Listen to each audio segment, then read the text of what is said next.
Hey there, today we are covering Beck's 40 days. This will be day 4.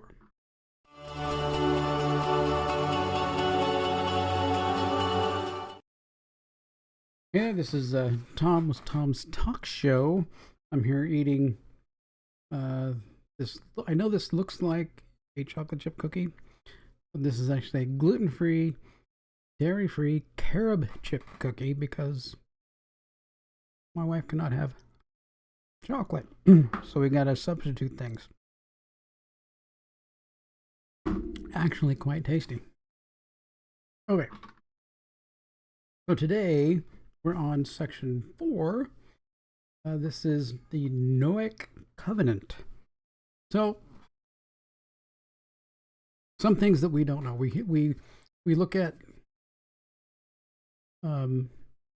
like agreements, contracts, different things like that. And today, I mean, we don't. Contracts have clauses in them that are like penalties. If you don't fulfill your side of the contract, then you have to, pay this penalty or do something, to try and make it right. You can come back and, perform some action to become back under, in line with the contract, different things like that. What we don't understand is the word covenant. Back in kind of biblical days. So if you have goats, you have a ton of, or well, maybe sheep would be better. You have a ton of sheep. I've got 200 sheep, but my land is I'm gonna want to change my land over to crops. So I need to do something with my sheep, and I'll let you have open land, there. So I'll let you use my sheep. You can keep, like 2/3 of the wool for yourself. I'll take 1/3. You make this agreement, and then you make a covenant. So this covenant would be you take an animal, probably a small sheep or a goat or something, and you kill it. You cut it in half. You pull it apart so that the blood drain is there on the ground, and then you both walk through that covenant, getting that blood on your feet as you both walk through. Was a biblical time covenant, and what that meant was I would rather have myself cut in half and drawn out like that on the ground rather than break this covenant. It's kind of like a marriage vow, is a marriage covenant. It's a blood, kind of this blood covenant. You're not supposed to get divorced, right? You're not supposed to. That's why they say this marriage is for, till death do you part, right? So that's what a covenant was in biblical days. It was so much more to it than just some contract or agreement or anything that we have today. Meant a lot more. Was so much, just really understood by people that it was so much more, permanent. It's like, no, I am doing this. It was serious at what you were doing, right? So here we have a Noahic covenant. So, and this is a covenant between God and Noah. So if men's covenant is spreading an animal cut in half with the blood and entrails on the ground, and you walking through it, you set that covenant saying you would never, ever, break that covenant. How much more is a covenant with God? I mean, we may fail, we may break our side, but God is always there, right, on his side. Okay, today we begin our dive into one of some but not all of biblical covenants. Together, the covenants of God tell the story of God and his relationship with his people. The word covenant is expansive. There are covenants between men, like a treaty or a pact. There are also covenants made by and with God. These covenants, the biblical covenants, are where we will focus our attention, beginning with Noah. So if you know the story of Noah, if you know the actual story of Noah and what actually happened atmospherically, then you will understand that climate change is a complete lie.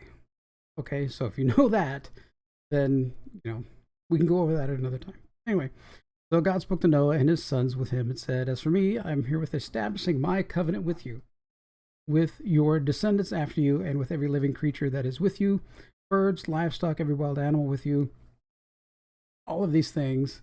And it says, "I will establish this covenant with you that never again will all living things be destroyed by waters of a flood." So when we hear, "Oh, the oceans are rising and to cover the whole earth," we know that is not true, because God said he wouldn't do it again. "Here's the sign of the covenant I am making between myself and you and every living creature for all generations to come. I am putting my rainbow in the clouds. It will be there as a sign of the covenant between myself and the earth. Whenever I bring clouds over the earth and the rainbow is seen in the cloud, I remember my covenant which is between you." And so, everlasting covenant between God and every living creature of any kind on earth. So we'll quickly go over why this is possible. Okay, so before Noah, there was a heavy marine layer all around the earth. This marine layer absorbed a lot of the sun's radiation. This is why people in the pre-Noah days would live to be 700, 800, 900 years, right? Because they're not being harmed and taken down by the sun's harmful aging rays. There's also a heavier magnetic field on the earth, which also causes people to be healthier, which many people say get a magnetic mattress pad for your bed and you'll feel better. But that's beside the point. So there's this marine layer. Okay, so this marine layer does not allow the sun's rays that will cause refraction in water as it is falling. So now God comes along and says, "Noah, build the ark." He does the ark. All the animals are brought into the ark. Then this marine layer that is around the earth is let loose, and God pushes it all down to the earth, and it covers the earth. So things like the Grand Canyon, "Oh, that's been over billions of years." No, that was one big dump of water just slushing through there, created the Grand Canyon. Okay, so now this marine layer out in the earth is gone, and it receded and slowly soaked into the earth, and then the atmosphere regained some of that water evaporation, and stuff, and created a more water dense, because at that time with the marine layer, it was probably very dry, humid in lands around the world. So now that we have this water down, now we have a heavy humidity layer and stuff in the world, because that thick marine layer on the outside is not there anymore. It's all been collapsed to the earth, and now some of it is evaporated and some of it is soaked into the earth and created all of the oceans. And this might be the time when, like, Earth, or the United States and Africa were together. You notice how that fits? Well, after that water pushes on there, it could have taken that and moved it apart because of that water rush and stuff pushing it apart. So now we have no heavy marine layer to block those sun rays. Now when it rains, the sun rays hit the water, and in the air as the rain comes down, causes the refraction, causing a rainbow. Very simple explanation. And actually fits historically, with how atmospheric things and everything all span out, right? Okay. So here is God's covenant with Noah in a nutshell. God promised to never flood the earth again, so we can trust that he won't, because there's no big marine layer out there to bring down. No matter what we do, no matter how many Sodom and Gomorrahs or Ninevehs we build, he's promised never to flood the earth again.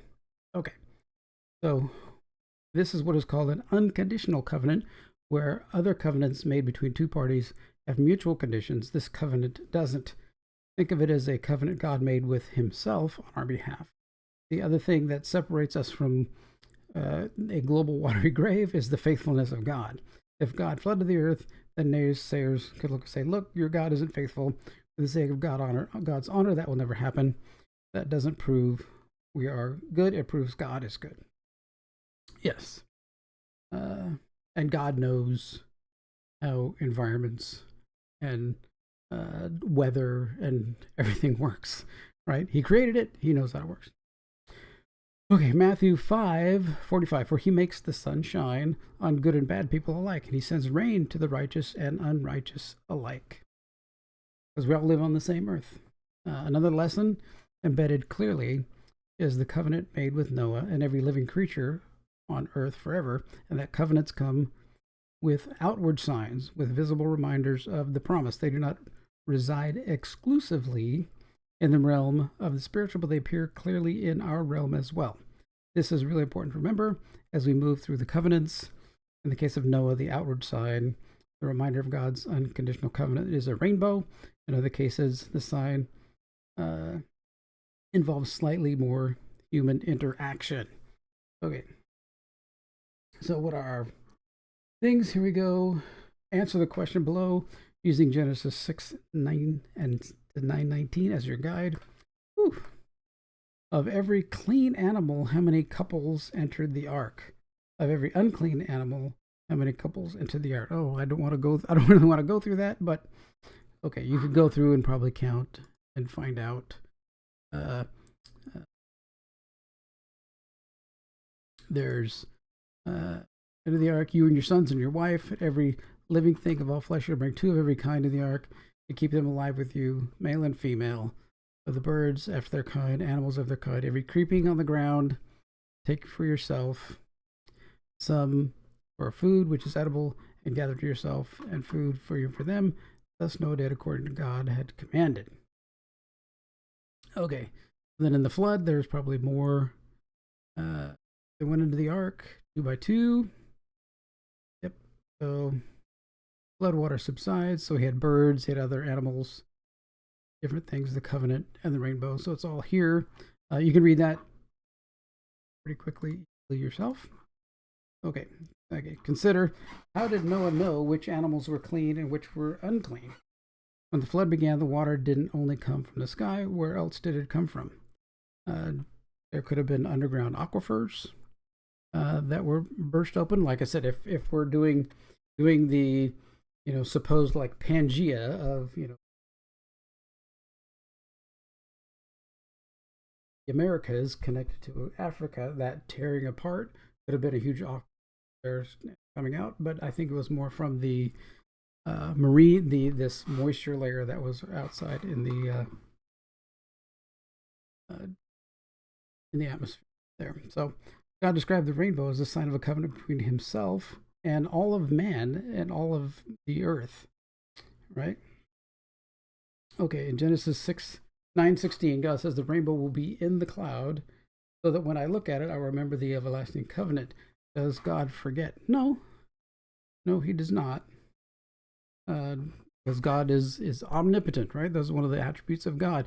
He's omniscient, omnipotent, omnipresent.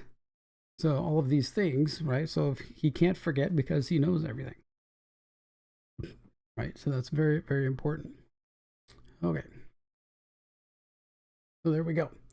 So that one was a little bit shorter than some of the other days, but I added a bit of fill for you. But so what do you think of my theory of Noah's Ark and the marine layer? Do you think that fits in with history? I tend to think it does. The covenants are very important, and we need to understand those. And we need to find out what our part is in every covenant, so we can keep those with God. Right? All right. Let me know what you think. You got any other comments or anything about it? Then just let me fill in the comments below. Remember to like, share, and subscribe this, and let other people know that we're doing this. All right. Thanks for watching. Take care.